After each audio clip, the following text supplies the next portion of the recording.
Welcome to the Old Time Radio Westerns. I'm your host, Andrew Rhynes, and let's get into this episode. This episode is going to be Western Stories. Original air date is August 5th, 1949. It's going to be an episode from Screen Directors Playhouse.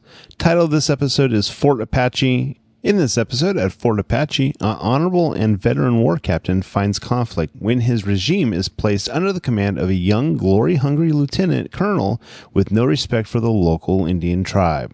Let's get into it, and I hope you enjoy. Oh, waiter. Yes, sir? I'll have a vegetable salad with cottage cheese, some toasted crackers, and a bottle of cold Pabst Blue Ribbon. Yes, sir. Finest beer served anywhere.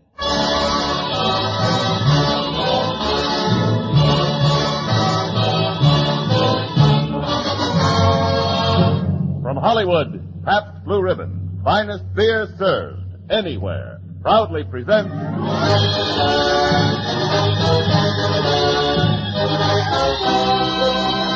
Screen Directors Playhouse, production Fort Apache, director John Ford, stars John Wayne, Ward Bond.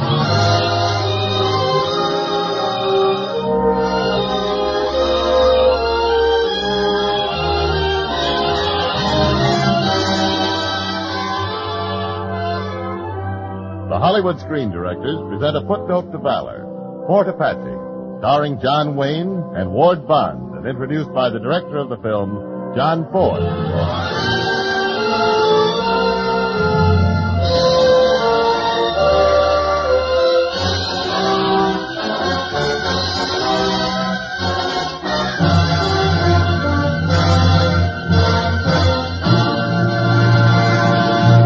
Ever since the infant days of motion pictures, a kind of violent chain reaction has been exploding in Hollywood.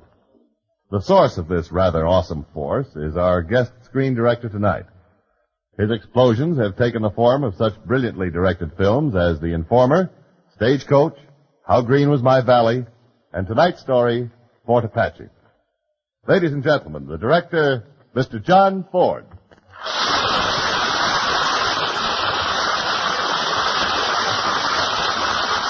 Thank you. I don't know if I'd call Fort Apache an explosion. If I were translating it into sound, I'd say it was a bugle call, brave and distant and a little sad.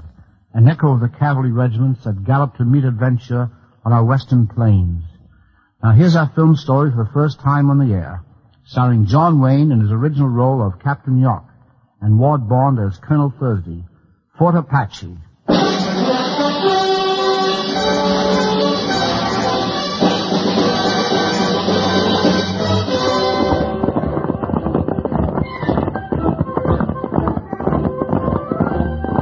This is the story of Fort Apache, of the regiment, the officers and men who manned her, how they lived, and how some of them died. Fort Apache was the last frontier, a tiny cavalry outpost in the heart of Indian-infested country. My name is Captain Kirby York. I'd been through enough Indian campaigning to have a healthy respect for the Apache, both as a fighter and as a man. Colonel Owen Thursday, the new commanding officer, was a career man out of headquarters in Washington, with a lot of strange ideas about frontier discipline, military science, and the lowly savage Indian. Gentlemen, I have been ordered to assume command of Fort Apache and to aid the Indian agent Meacham in putting down the uprising caused by the Apache chief Cochise. While some of our regiments are leading well-publicized campaigns against the great Indian nations, we are asked merely to ward off a few cowardly Digger Indians. The Apaches, sir, are hardly Digger Indians. You would scarcely compare them with the Sioux, Captain York. No, Colonel, I wouldn't. The Sioux raided into Apache territory once. You could follow the Sioux retreat by the bones of their dead. We'll discuss that some other time, Captain. The immediate point is that Cochise and his Apaches have left the reservation. Our orders are to get them back. Sir, no troop or squadron or regiment can keep an Apache on a reservation unless he wants to stay there.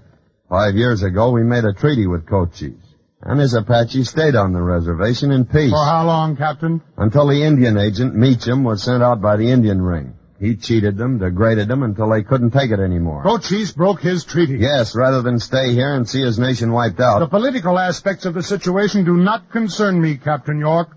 We have a military job to do, which I am sure we will accomplish with glory. This is hardly a country for glory, Colonel, but I wish you luck, sir. Any questions? No questions, sir.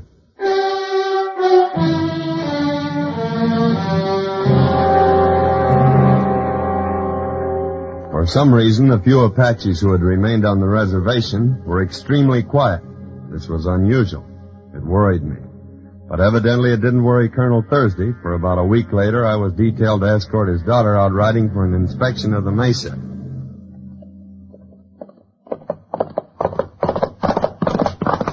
on, Captain.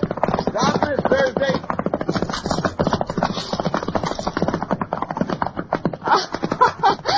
Well, I beat you. You shouldn't have raced ahead that way, Miss Thursday. Why not?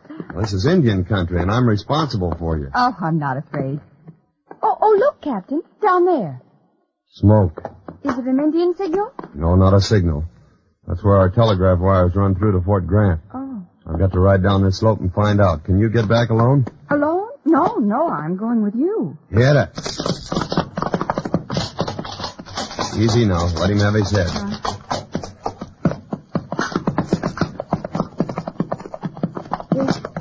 It's a wagon burning.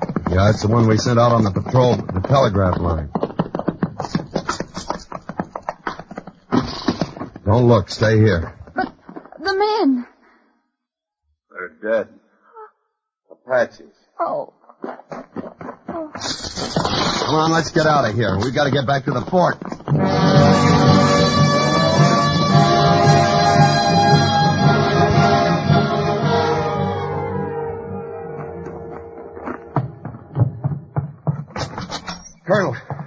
Colonel Thursday, sir. Now what, Captain York? Repair wagon. Burned. And the troopers? Spread eagle down the wheels. Roasted. Oh, no. Where'd it happen? Near Blue Mesa, sir. They cut the telegraph wires. Captain Collingwood, hand me that map. Yes, sir. Now, show me the place, York. Here, sir. On this low spot between the hills. Captain York, send out a wagon of detail to repair the wires and bring back the bodies. Yes, sir. Sergeant Mulcahy. Yes, sir. Assemble a platoon from Company A. A platoon? I said a detail, Captain. An officer and 4 men. But those Apaches may still be around, Colonel. I am running a command, not a debating society. Captain York, you will personally take the detail and leave at once. Very good, sir. If I know Apaches, Colonel, you're sending those men to a certain death. I know what I am doing, Collingwood. And now you assemble a platoon immediately. You mean the platoon is going to trail a wagon? Correct, at a striking distance. Surely, Collingwood, even you have heard of the trap as a military weapon. Yes, sir.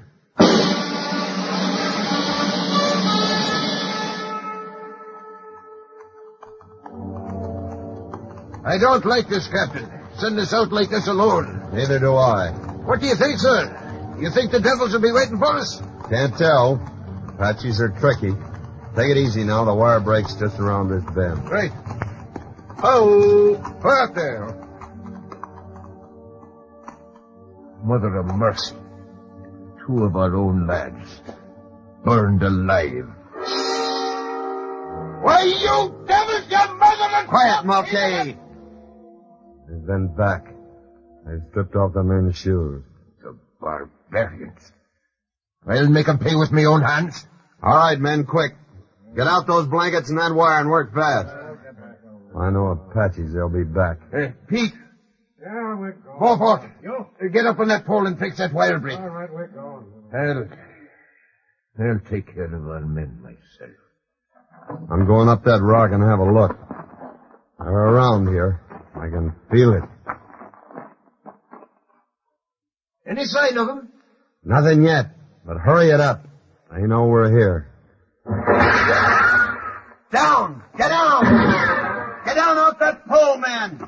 Come on, let's get out of here. But the wire break, it's not fixed yet. You haven't got a chance. All right, men, let's go. Come on! Let's go. There must be 100 of them. The outlaws band. We're like clay pigeons out here in the open. Faster, we gotta outrun them. It's our only chance. Hey, the devil. Return fire. They'll not take us alive. What kind of trap did the blasted colonel send us into anyhow?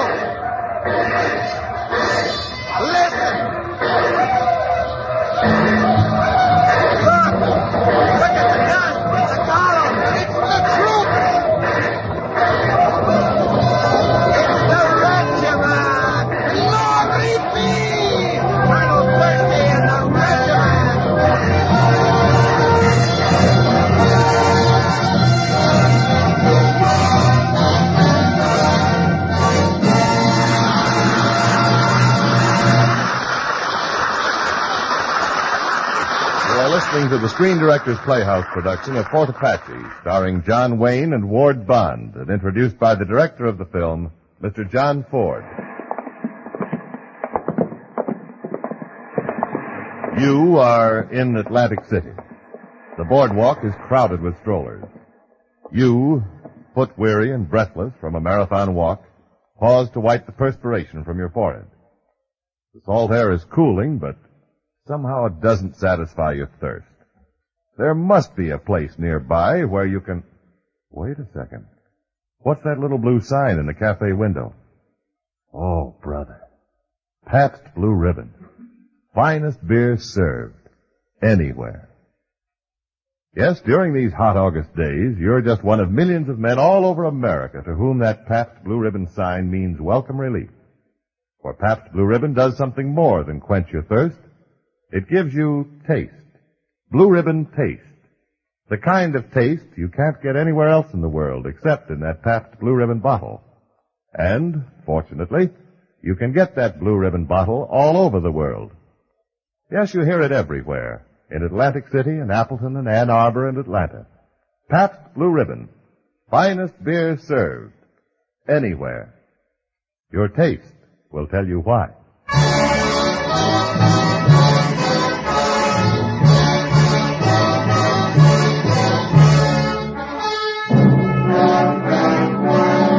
Now, back to our Screen Directors Playhouse production of Fort Apache, starring John Wayne and Ward Bond.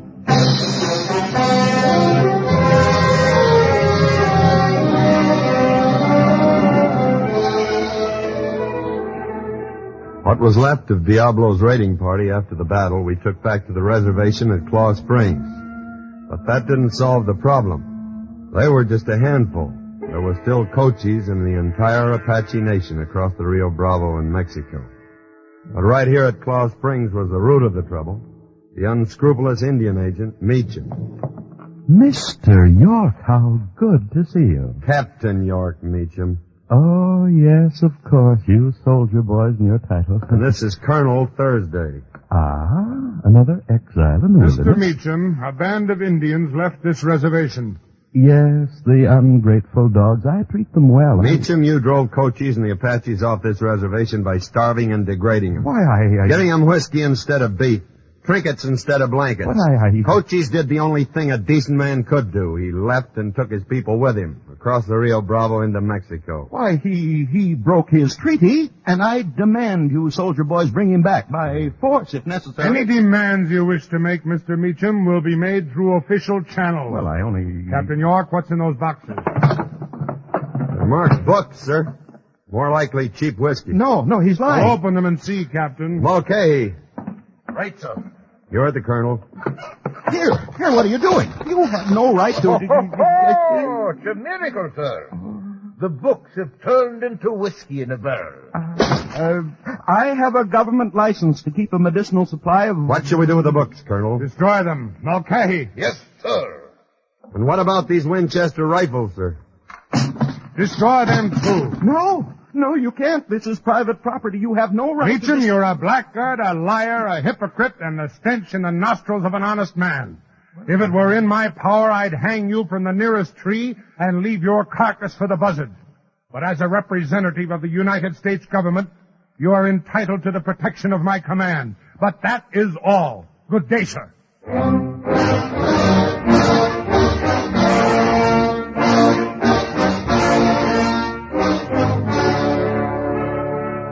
You sent for me, Colonel?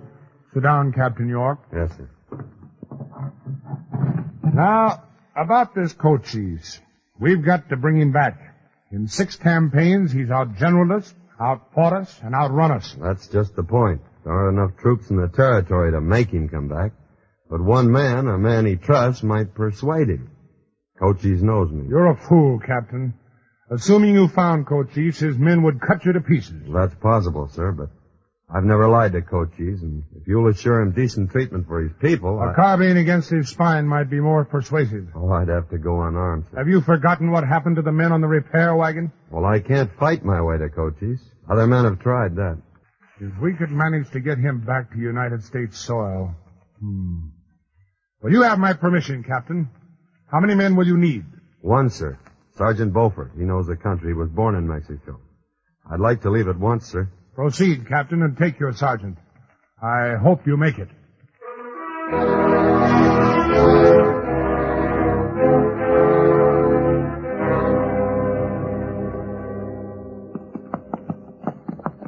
Three days, Sergeant Beaufort, and we haven't seen a sign of an Apache. See, but they have seen us.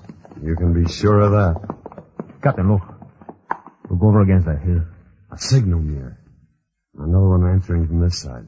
Yeah, they're here all right, and we're between them. Come on, Beaufort, smile. It's too late to do anything else. They must be camped right above us. That is not always right above it. Look up. Look up on the rocks. Holy smokes. Covered with Apaches. On both sides of it, thousands of them. Looks like they were expecting us. Keep smiling, Beaufort. We're going in. Captain, look at those rifles they're carrying. Winchester 7-shot repeaters. Our friend Meacham. Looks like every chief in the tribe is here. Eyes straight ahead. Is that him? That's Cochise in front. This is close enough. Good luck, sir.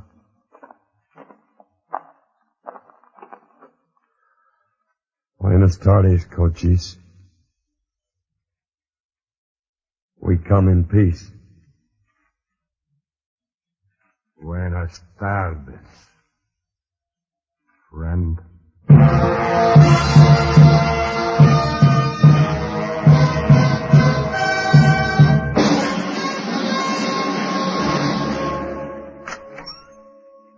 Captain York, you got back.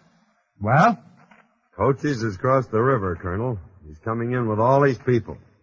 He wants to talk peace. He's back on American soil? Yes, sir. Good.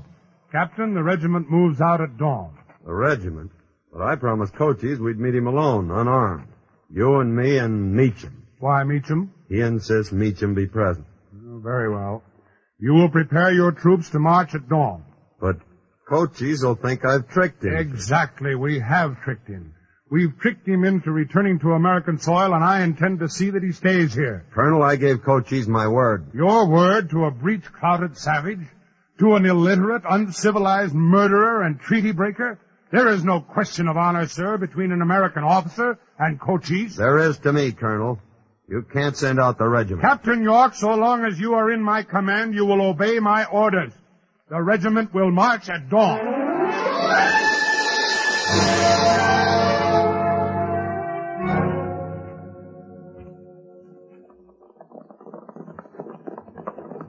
Is this approximately where you were to meet Cochise, Captain York? Just about. Halt the troops. Ho! Ho! Ho! Captain, I propose to deploy our men, sending 2 troops to the north and 1 to the east. The Apaches, sir, are neither north nor east, and they're not in their encampment. If you'd been watching the dust swirls to the south, as most of us were, you'd know they're over there, just coming over the ridge. That's Cochise now, sir. They're about 4 to our 1, most of them with Winchester rifles. Do we talk, Colonel, or fight? You seem easily impressed by numbers, Captain. However, I'll honor your word to Cochise. Where's Mr. Meacham? Meacham! Here, sir. Mr. Meacham, we are riding out to talk with Cochise. Oh, he's not the kind you can talk to, Colonel. I warned you. You will accompany us, Mr. Meacham. Come on, Captain. Up! Up!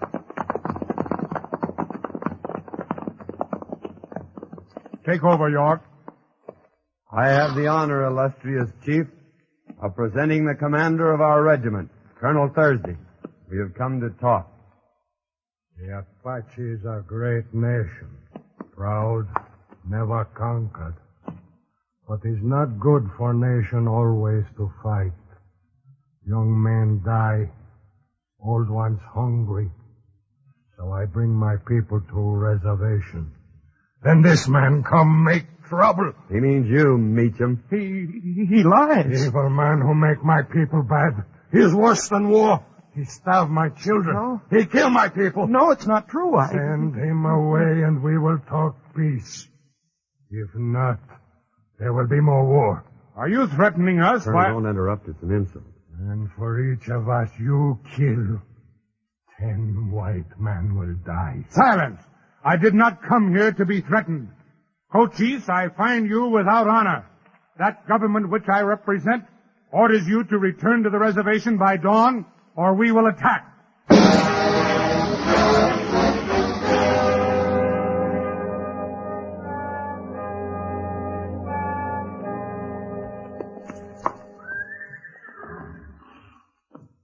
It's getting light, Colonel. What do you think? I think they've had their chance. Now it's time they had their lesson. Hand me your binoculars, Captain. Yes, sir. I don't see them. Not a one down in the pass. They're there, sir, but not down in the pass, up on the rim rock.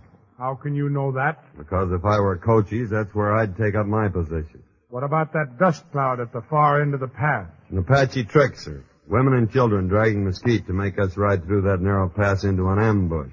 Very ingenious, Captain. You make me suspect that your Cochise studied under Alexander the Great at least. Gentlemen, mount your troops.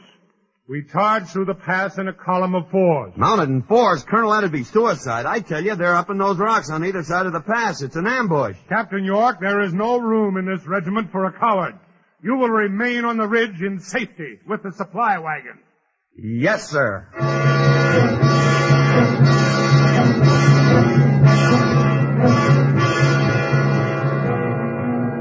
A charge in 4s? Thursday was insane. I took Sergeant McVeigh with me and wheeled the wagon back up onto the ridge. Roll up! The regiment started forward at the half gallop. The faces of the men set and grim. There they go, Captain. The finest lads I ever soldiered. First the A Company. Down into the pass. They didn't have a chance, but they kept charging through. B Company. C Company, horses, men, racing, shooting, tumbling crazily as they fell screaming. Captain, look! Colonel Thursby's been hit! Keep me covered, McGeehan!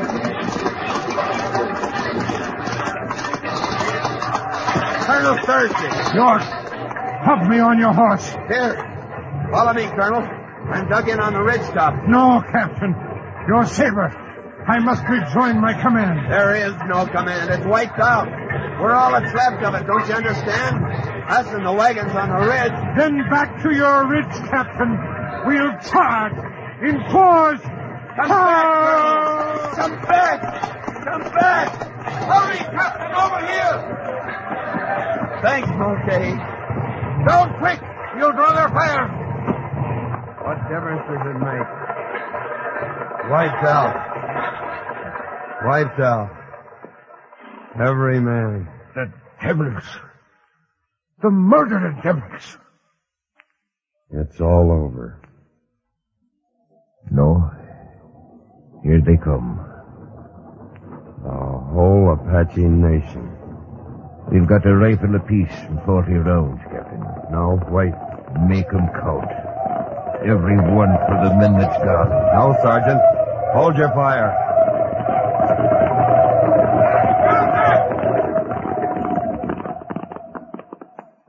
They're stuck. Cochise is riding out to us. Here. Take my gun. But, Captain... I gave Cochise my word. I'll meet him unarmed.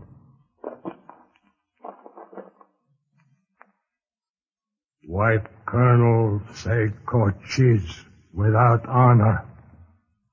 White Colonel dead. I give you your flag.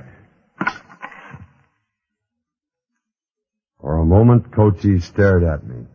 Then he wheeled his horse, and like a great wind, the Apaches rode away.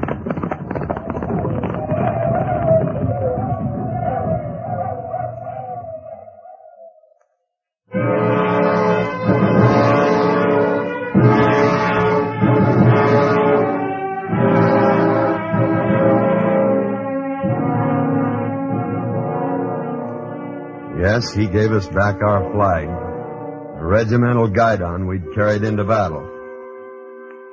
Now the regiment of Fort Apache has been reformed. Names are all changed. Those others haven't been forgotten because they haven't died. They're living right out there. Tomorrow when we take to the field, they'll be riding with us.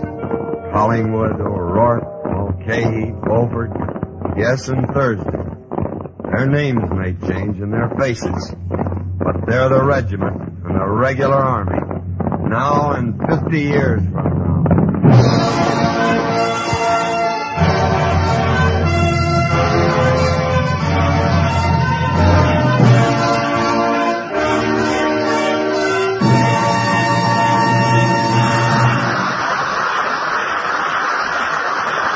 You have just heard the last act of Fort Apache.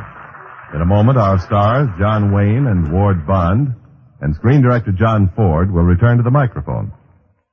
Out here in Hollywood, they sell maps to sightseers that show where the movie stars live. Now, if you could only step inside those homes instead of just driving by, you would find that most of the picture people lead normal, everyday lives, just like you and me.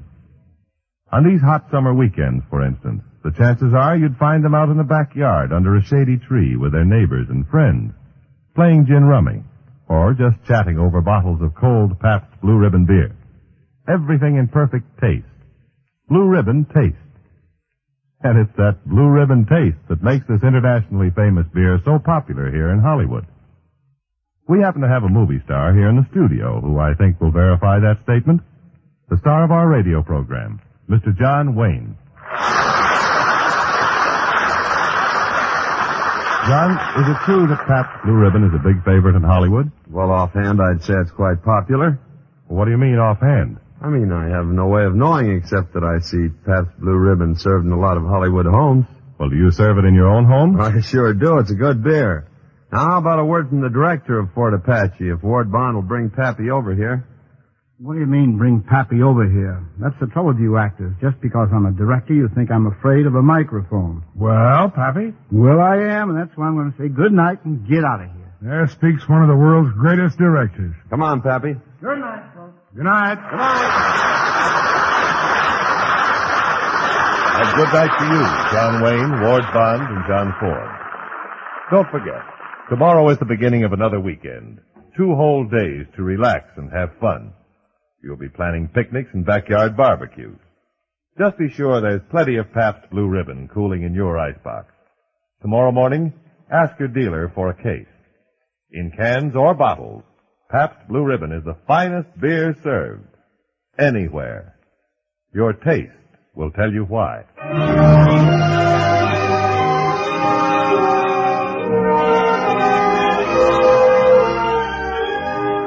Next week on Screen Directors Playhouse, Pabst Blue Ribbon presents Jezebel, starring Betty Davis.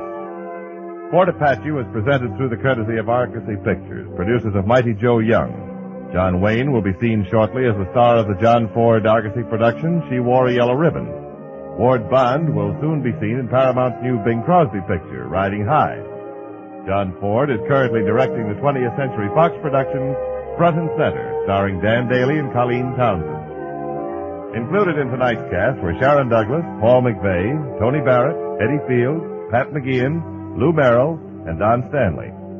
Fort Apache was adapted for radio by Warren Lewis, and original music was composed and conducted by Henry Russell. Screen Directors Playhouse was produced by Howard Wiley, with dramatic direction by Bill Karn. Portions of tonight's broadcast were transcribed. Listen again next week when Pabst Blue Ribbon presents Screen Directors Playhouse, production Jezebel, director William Wyler, star Betty Davis.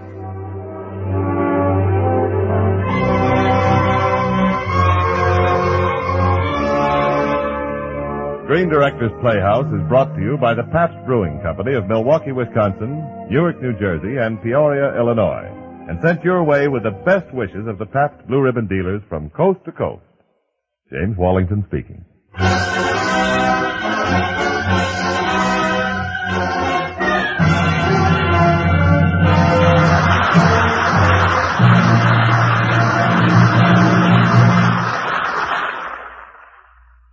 This This is NBC, the national broadcasting company.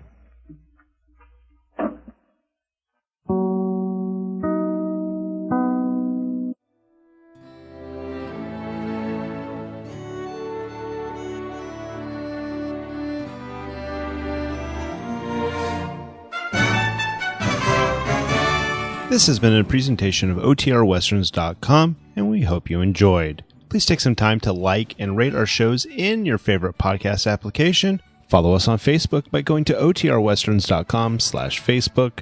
Join in the conversation by going to OTRWesterns.com/Discord. And don't forget to send us an email, podcast@OTRWesterns.com. This episode is copyright under the attribution, non-commercial, share alike copyright. For more information, go to OTRWesterns.com/copyright. Have a great day, and again, thanks for listening.